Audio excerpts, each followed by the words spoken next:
Assalamualaikum warahmatullahi wabarakatuh. Saya akan mempresentasikan hasil dari diskusi kelompok kami mengenai mini proposal dari penelitian Agif Fatur Rahman dan Umi Azizah yang berjudul Analisis Faktor-Faktor Preferensi Mahasiswa Terhadap Perbankan Syariah. Studi kasus pada mahasiswa ilmu ekonomi Universitas Muhammadiyah Yogyakarta. Saya Indah Nur Fatimah, NIM 1903273 kelas B. Saya Namira Wahibrinanda, NIM 1903283 kelas B. Perkenalkan, nama saya Novaria Ratnani Tias dengan NIM 1903232 kelas mata kuliah Matopen kelas E. Di sini saya akan menjelaskan sedikit latar belakang pada mini proposal penelitian ini, yaitu perkembangan jumlah bank di Indonesia saat ini sangat pesat. Perbankan syariah didirikan sebagai salah satu alternatif bagi masyarakat yang ingin menggunakan jasa perbankan yang sesuai dengan prinsip-prinsip syariah. Menurut Mahmudi, pemahaman masyarakat terhadap bank syariah masih sama dengan bank konvensional dan kurangnya inovasi produk pada bank syariah serta minimnya jaringan kantor syariah di beberapa daerah. Fenomena-fenomena tersebut menjadi tantangan tersendiri bagi perbankan syariah untuk memajukan kinerja agar dapat berperan lebih banyak di masyarakat, serta dapat menarik minat masyarakat terhadap bank syariah. Selanjutnya bisa dilihat bahwa tingkat bank syariah itu masih relatif rendah, yang mana kompetisi atau persaingan bank syariah itu masih sangat rendah dibandingkan dari bank-bank lainnya. Kemudian yang kedua, trust dan minat masyarakat terhadap bank syariah juga relatif masih rendah. Dan yang ketiga, lemahnya pemahaman atau literasi masyarakat terhadap bank syariah itu pun juga masih sangat rendah. Bisa dikatakan bahwa tingkat preferensi seseorang dapat diketahui dengan mengukur tingkat kegunaan dan nilai relatif dari setiap atribut yang ada pada produk atau jasa tersebut. Kemudian tingkat preferensi nasabah perbankan syariah dapat diukur atau dilihat dari nilai kegunaan atau nilai relatif dari atribut produk perbankan syariah yang ditawarkan kepada nasabah. Baik, selanjutnya dalam penelitian Kurniati yang mengutip dari Matawa dan Al-Musawi mengatakan bahwa keputusan nasabah dalam memilih bank lebih dikarenakan oleh faktor agama, di mana nasabah lebih mementingkan ketaatannya pada prinsip-prinsip Islam daripada hal lainnya. Penelitian lain yang dilakukan oleh Lestari dan Nur Hidayah mengatakan bahwa faktor-faktor yang mempengaruhi preferensi mahasiswa terhadap tabungan bank syariah adalah promosi, pengetahuan dan kepercayaan, serta inovatif dan penggunaan fasilitas yang mudah di bank syariah. Baik, pada penelitian ini bahwa peneliti melakukan kajian ulang mengenai tingkat preferensi masyarakat terhadap bank syariah dengan menambah variabel pengetahuan dan menggunakan mahasiswa ilmu ekonomi sebagai sampelnya. Rumusan penelitian. Apa faktor-faktor yang mempengaruhi preferensi mahasiswa terhadap perbankan syariah? Tujuan penelitian untuk mengetahui faktor-faktor apa yang mempengaruhi preferensi mahasiswa terhadap perbankan syariah. Kontribusi penelitian untuk meningkatkan literasi mahasiswa agar dapat memilih produk atau jasa perbankan syariah yang tepat. Kerangka teori. Teori permintaan menjelaskan tentang sifat permintaan konsumen terhadap suatu produk, baik barang maupun jasa. Menurut Arsyad, teori permintaan merupakan sejumlah barang dan jasa yang akan dibeli konsumen pada waktu dan periode tertentu. Kajian Pustaka Simamora 2003 menyebutkan bahwa preferensi itu diambil dari kata prefer, artinya yang paling disukai, atau dapat juga disebut sebagai ketetapan individu dalam memutuskan pilihan terhadap suatu objek. Metodologi penelitian.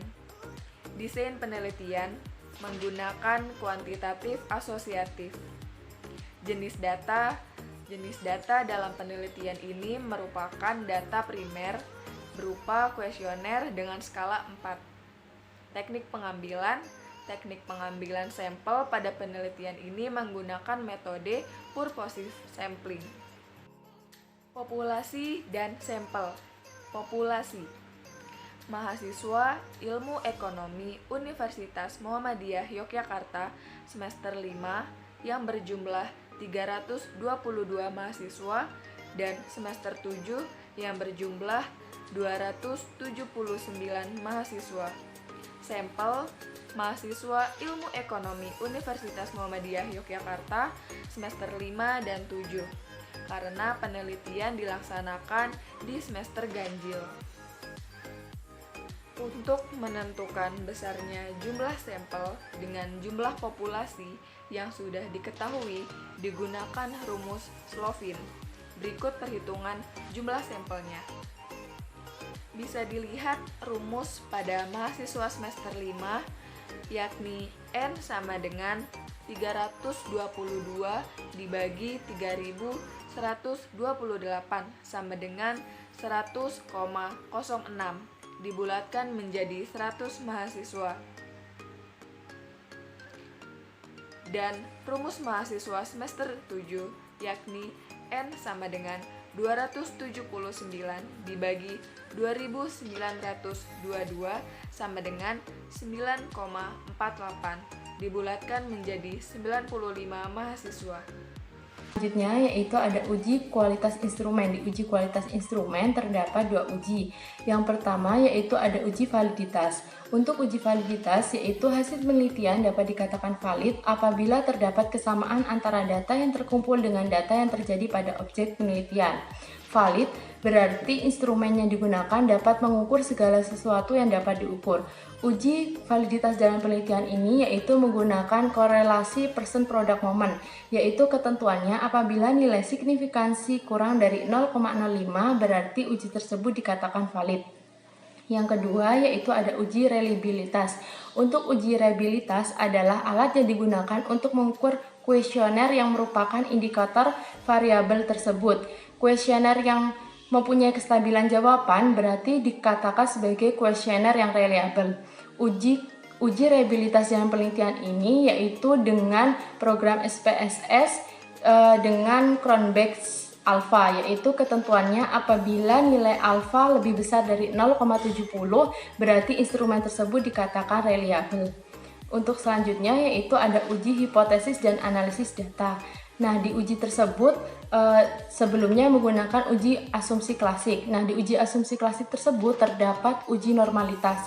Uji normalitas berguna untuk menentukan data yang dikumpulkan tersebut berdistribusi normal atau tidak. Untuk menguji normalitas dalam penelitian ini digunakan uji Kolmogorov-Smirnov dengan ketentuan jika nilai signifikansi lebih besar dari 0,05 maka residual memiliki distribusi normal.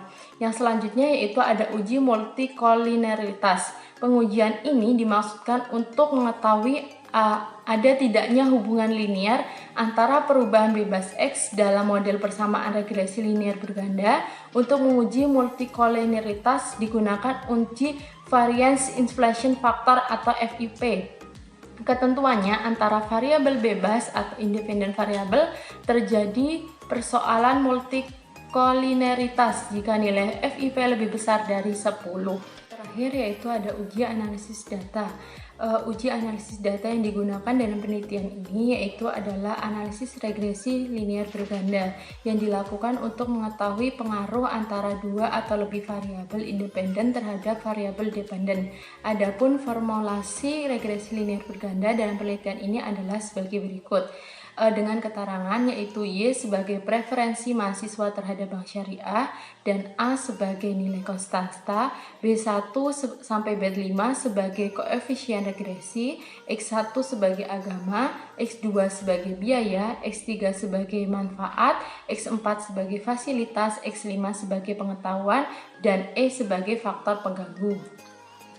Nah, untuk uji tersebut terdapat uji hipotesis secara simultan, yaitu ketentuannya adalah terdapat pengaruh secara simultan antara variabel agama, biaya, manfaat, fasilitas, dan pengetahuan terhadap variabel preferensi mahasiswa pada perbankan syariah apabila nilai probabilitasnya kurang dari 5%. Yang kedua, ada uji hipotesis secara parsial, yaitu ketentuannya terdapat pengaruh secara parsial antara variabel agama, biaya, manfaat, fasilitas, dan pengetahuan terhadap variabel preferensi mahasiswa pada perbankan syariah apabila nilai probabilitasnya kurang dari 5%. Yang ketiga yaitu ada uji koefisien determinan atau R2, yaitu untuk mengetahui besarnya kontribusi variabel agama, biaya, manfaat, fasilitas, dan pengetahuan dalam menerangkan secara keseluruhan terhadap variabel preferensi mahasiswa pada perbankan syariah serta pengaruhnya secara potensial dapat diketahui dari besarnya nilai koefisien determinan atau R2. Koefisien R2 digunakan untuk mengetahui besarnya sumbangan variabel bebas yang diteliti terhadap variabel terikat. Dalam penelitian ini yang digunakan R2 sebagai nilai adjusted. Kurang lebihnya mohon maaf. Wassalamualaikum warahmatullahi wabarakatuh.